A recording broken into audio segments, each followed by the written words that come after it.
Halo sahabat belajar STEMPAN, bertemu kembali dengan saya, Ibu Ayu dalam pembelajaran IPA yang aktif dan menyenangkan.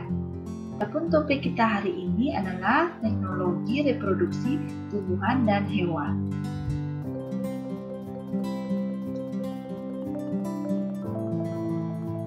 Sahabat belajar STEMPAN, adapun tujuan pembelajaran kita hari ini adalah menganalisis teknologi reproduksi pada tumbuhan dan hewan.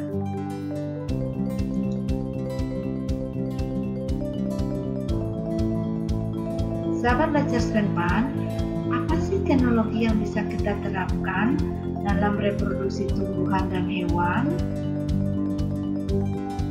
Nah, untuk memahaminya, mari tonton video ini sampai akhir ya.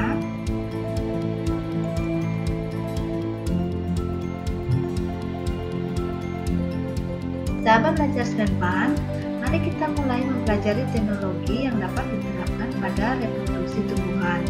Yang pertama, teknologi hidroponik, yang kedua, vertikultur, dan yang ketiga adalah kultur jaringan. Nah, apa itu hidroponik, vertikultur, dan kultur jaringan?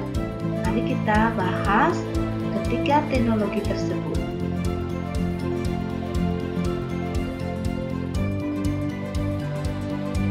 Hidroponik adalah cara budidaya atau menanam tumbuhan dengan menggunakan media air yang diberi larutan nutrisi dan mineral dan tidak menggunakan tanah sama sekali.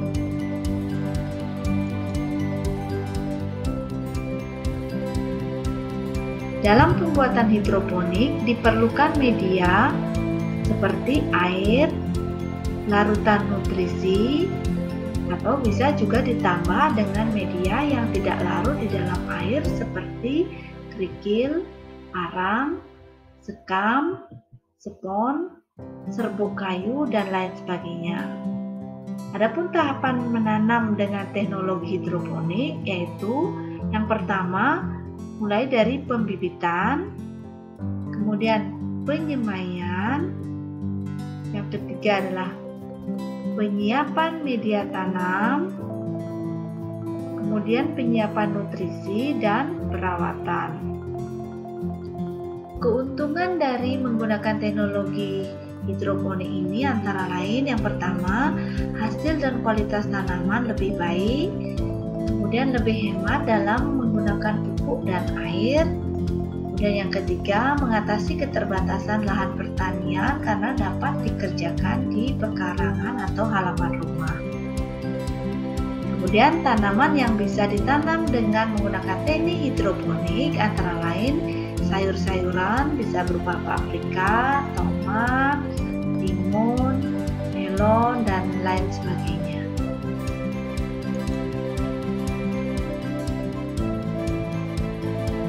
Nah, untuk selanjutnya adalah teknik vertikultur.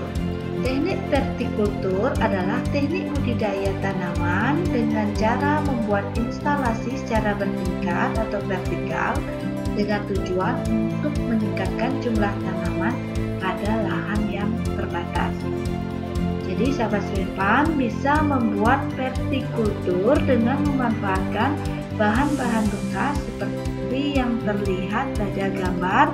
Jadi di sini memanfaatkan botol aqua bekas atau botol air mineral bekas yang dimanfaatkan untuk pembuatan teknik vertikultur.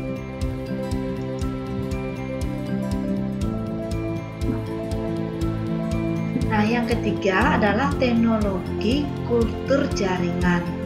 Teknologi kultur jaringan adalah suatu metode perbanyakan tumbuhan dengan cara mengambil suatu bagian dari tanaman seperti sel atau spons sel atau jaringan ataupun organ dari tanaman tersebut.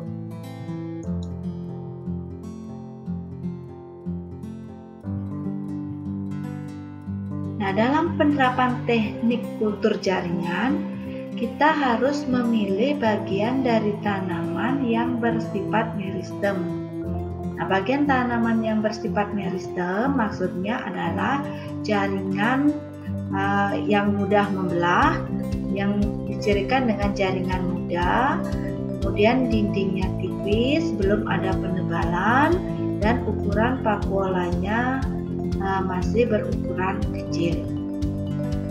Kemudian kultur jaringan diterapkan, itu tujuan utamanya adalah untuk memproduksi bibit dalam jumlah yang banyak dalam waktu yang singkat. Nah, sahabat belajar SBMPAN, teknik kultur jaringan memiliki beberapa keunggulan. Yang pertama, penyediaan bibit dapat diprogram sesuai dengan jadwal kebutuhan dan jumlah yang diperlukan, jadi tidak tergantung pada musim ya. Kemudian yang kedua, sifat unggul tanaman induk tetap dimiliki oleh tanaman hasil perbanyakan dengan kultur jaringan. Kemudian yang ketiga, bibit dalam keadaan bebas hama penyakit karena diperbanyak dengan keadaan aseptik dari tanaman yang sehat. Kemudian keunggulan yang keempat yaitu tingkat keseragaman bahan tanaman yang tinggi.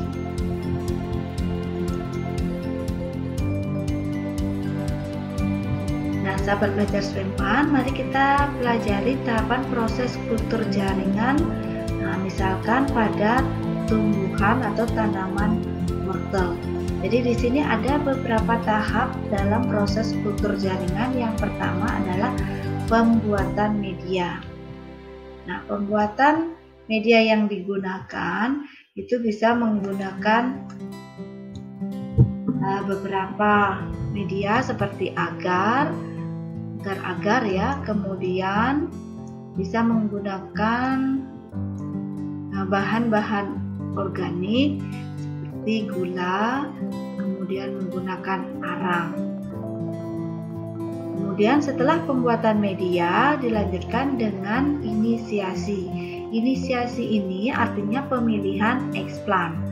Nah, seperti wortel ini kita pilih wortel yang sehat. Kemudian untuk mendapatkan explant, explant adalah bagian tanaman yang dipergunakan sebagai bahan awal untuk perbanyakkan tanaman. Nah, di sini kita potong wortel ini secara melintang. Kemudian kita ambil sel-sel phloem dari wortel tersebut. Setelah kita ambil sel phloemnya, kemudian kita masuk ke tahap yang ketiga, yaitu sterilisasi. Jadi sel-sel phloem ini kita masukkan pada cawan Petri, di mana dalam cawan Petri sudah kita isi etanol. Jadi tujuannya adalah untuk mensterilisasi explant tersebut. Kemudian tahap berikutnya yaitu multiplikasi. Jadi multiplikasi ini artinya adalah proses perbanyakan. Nah, pada proses multiplikasi ini, jadi explant tersebut dimasukkan ke dalam media yang berupa agar-agar atau berupa bahan organik, kemudian dimasukkan di dalam botol. Nah, tujuannya adalah agar explant ini tidak terkontaminasi dan dalam keadaan steril. Nah, ketika 4-8 minggu, nah di sini akan terjadi proses pengakaran, yaitu akar sudah mulai tumbuh pada explant tersebut. Nah, sebelum nanti ditanam ke media tanah, maka explant yang sudah tumbuh akar yang berada di dalam botol tersebut harus melewati proses aklimatisasi. Proses aklimatisasi ini artinya adalah proses adaptasi di mana explant tersebut harus dikeluarkan dari botol untuk bisa beradaptasi dengan suhu lingkungan luar sebelum ditanam dengan menggunakan media tanah. Nah, sahabat SBMPAN, itu adalah proses kultur jaringan yang bisa kita terapkan untuk bisa menghasilkan tanaman dalam jumlah yang banyak.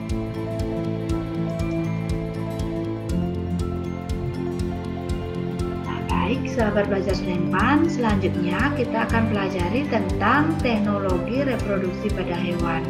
Nah, teknologi reproduksi pada hewan salah satunya di sini adalah satu inseminasi buatan atau sering disebut dengan kaum suntik. Nah, inseminasi buatan ini adalah proses memasukkan cairan sperma atau semen dari sapi jantan yang unggul ke dalam saluran reproduksi sapi betina dengan bantuan manusia.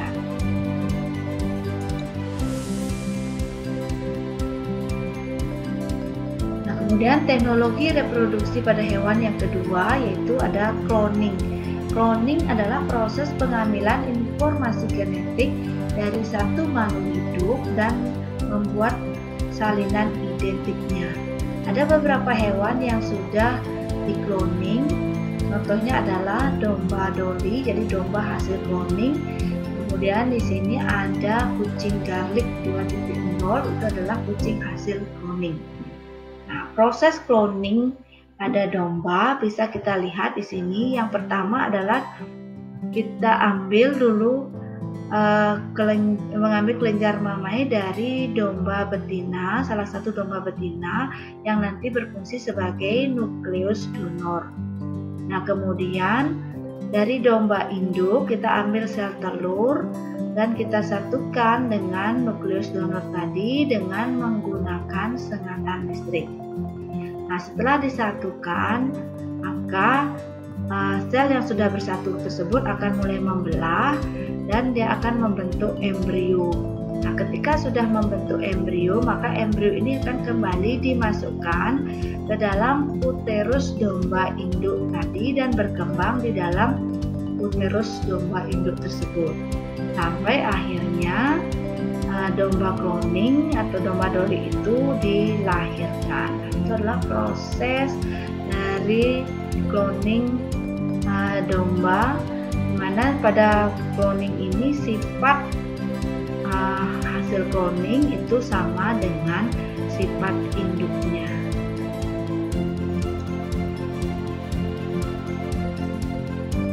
Teknologi reproduksi pada hewan yang ketiga itu adalah fertilisasi in vitro atau sering dikenal dengan istilah bayi tabung. Jadi pada proses ini sel telur dan sel sperma itu disatukan secara manual di dalam wadah di luar tubuh induk sampai akhirnya membentuk zigot dan berkembang menjadi embrio. Ketika sudah berkembang menjadi embrio, maka dipilih embrio yang paling sehat dan paling unggul dan kemudian dimasukkan kembali ke dalam rahim induk betina dari hewan tersebut dan berkembang di uterus dari hewan tersebut sampai hasil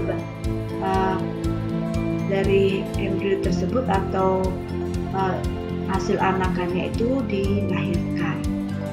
Itu beberapa teknologi reproduksi pada tumbuhan dan hewan yang kita pelajari pada hari ini.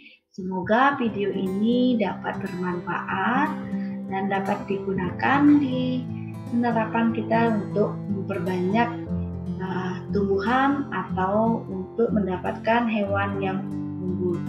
Nah, sekian untuk video hari ini, semoga bermanfaat. Terima kasih, sampai bertemu di video berikutnya. Tetap semangat dan belajar dan tetap jaga kesehatan. Terima kasih.